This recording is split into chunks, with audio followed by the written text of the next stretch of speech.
ओम श्री सिद्धभैरवाय नमः. बघा,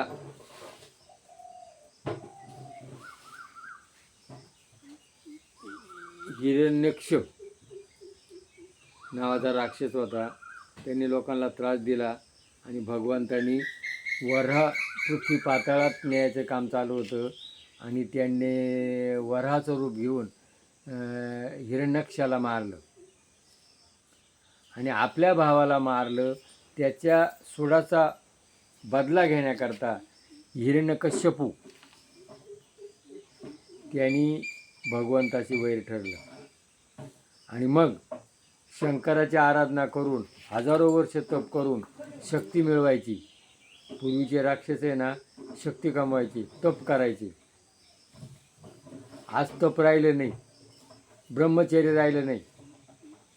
आणि मग तो रानात तपाला गेला. मग आता देवाला कळलं, आता यानं जर तप केलं तर याला मारण्याकरता भगवंताला एक अवतार घ्यावा लागला, परत याला ते करावं लागेल.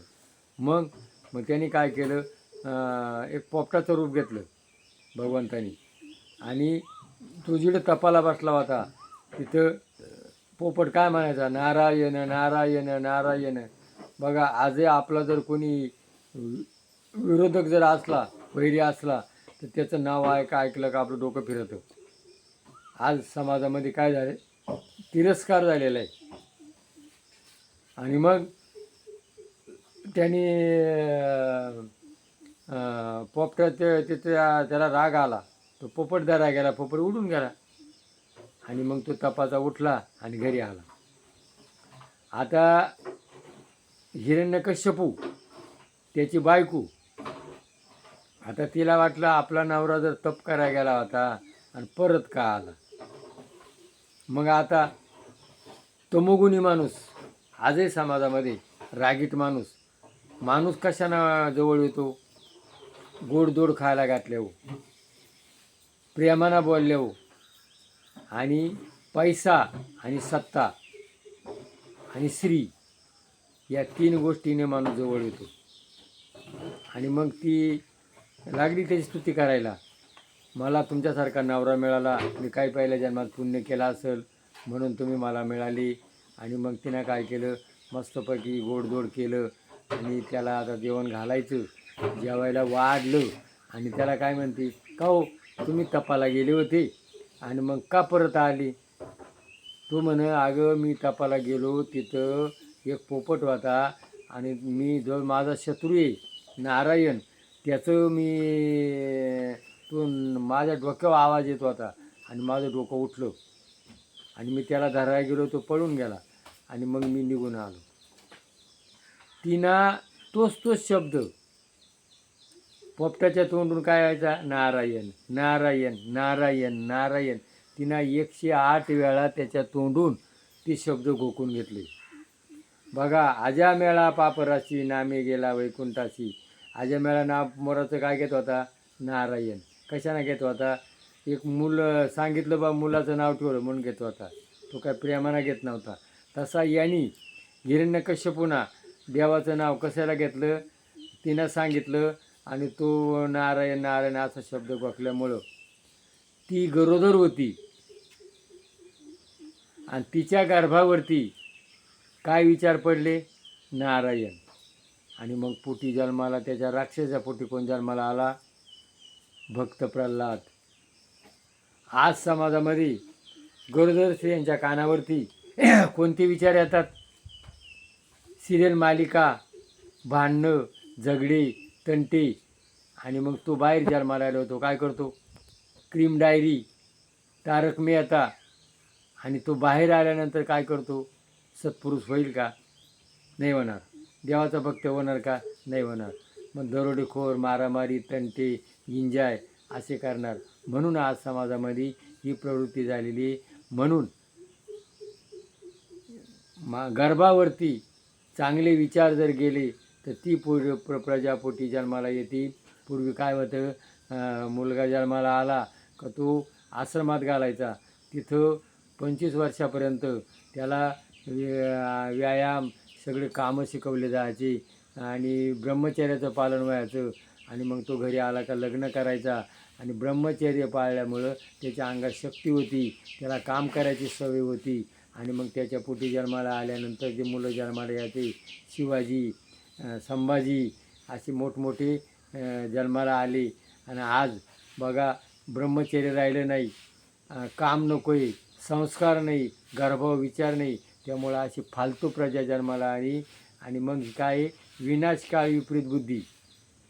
आज कलियुग आहे आणि विनाशकाळ आलेला आहे 50%, पण 50% काय झालेलं आहे, भ्रष्ट काळ झालेला आहे.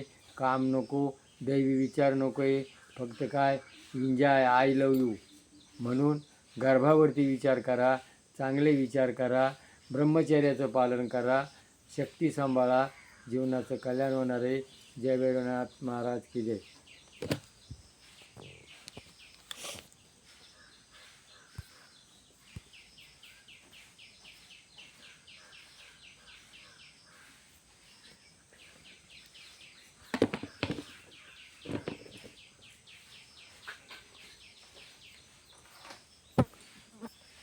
बघा यमुनेच्या तीरावरती हरिश्चंद्र विद्यालय, काशीजवळ विद्यालय होतं.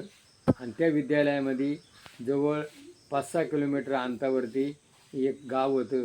त्या गावातला एक मुलगा त्या पायी चालत आणि त्या यमुनेतून त्या बाजूला पोहोच जाऊन आणि त्या शाळेत शिकायला जात होता. त्यावेळेला नावेमध्ये जाण्याकरता 1 रुपया, जायचा रुपया, यायचा रुपया. आणि मग त्यावेळेला महिन्याचे किती व्हायचे, 30 रुपये. त्यावेळेला सोनं किती होतं, 250 रुपये तोळा. आणि मग आपल्या आईवडिलांना माझ्या शिक्षणाचा भार येऊ नये म्हणून तो काय करायचा, पोहोच जायचा. थंडीचे दिवस होते आणि एक नावाडी प्रवाशांना घेऊन चालला होता. आणि त्याने त्या बारीक मुलाला बघितलं, त्याचे नाव उभी केली आणि त्याला नावीत घेतलं. त्याच्या तोंडावरती काय भीती काहीच नव्हती. म्हण का रे तू इथं कशाला आला, तुला जर आंघोळ करायची तर उन्हाची दुपारची यायचं. नाही म्हणे मी शाळेत चालू आहे. मग होडीत जायचं. तर म्हणून होडीत जायला जायचा रुपया, याचा रुपया, माझ्या घराची गरिबी आहे आणि त्यांच्यावर लोड येऊन मी स्वतःच्या पायावर उभं राहिलो. आजही काही मुलं स्वतःच्या पायावर कमाई करून शिकतात आणि त्यांना शिक्षणाची किंमत कळते. आज फुकट पैसा मिळतो. आईबापाचे जेव्हा शिकायचे ते मुलं कॉलेजला जातात, तिकडे जाऊन काय करतात, मुलं मुली एन्जॉय करतात, फक्त मजा करतात, ते शिक्षण घेत नाही. म्हणून आळंदीला जो मुलगा पाठवला जातो तो माधवगिरी मागतो आणि अभ्यास करतो आणि कोण होतो, कीर्तनकार होतो. म्हणजे शिक्षण कशानं होतं, गरिबीतून होतं. श्रीमंतीतून शिक्षण होत नाही, त्याला त्याची जाण येत नाही. आणि मग त्या मुलाखती बघत राहिले आणि त्या मुलाला तो मुलगा कोण होता, लाल बहादूर शास्त्री. तो कोण झाला, पंतप्रधान झाला. बघा माणसापाशी काय पाहिजे, जिद्द आणि धाडस. आज समाजामध्ये काय झाली, जिद्द राहिली नाही. होतं का नाही, करू का नको, होईल का नाही. आज 50% मन आहेत ना, हे मरून गेलेले, जिद्द नाही लाई. पण आज समाजामध्ये जिद्द कोणापाशी आहे, मुलींपाशी. आज मुली काय करतात, 1 नंबरला पास होऊ राहिल्यात, घरकाम करतात, शेती करतात आणि शाळा शिक्षण करतात.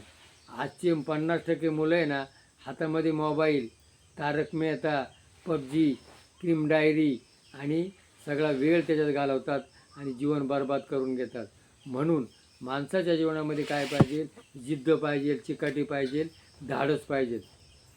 जर धाडस असलं तर आजपर्यंत जेवढे मोठमोठे होऊन गेले त्यांच्यापाशी काय होती, जिद्द होती, चिकाटी होती. म्हणून आज तरुणांना आव्हान आहे का तुम्ही जिद्द ठेवा, चिकाटी ठेवा, तुमच्या जीवनाचं कल्याण होणार आहे. जय भैरवनाथ.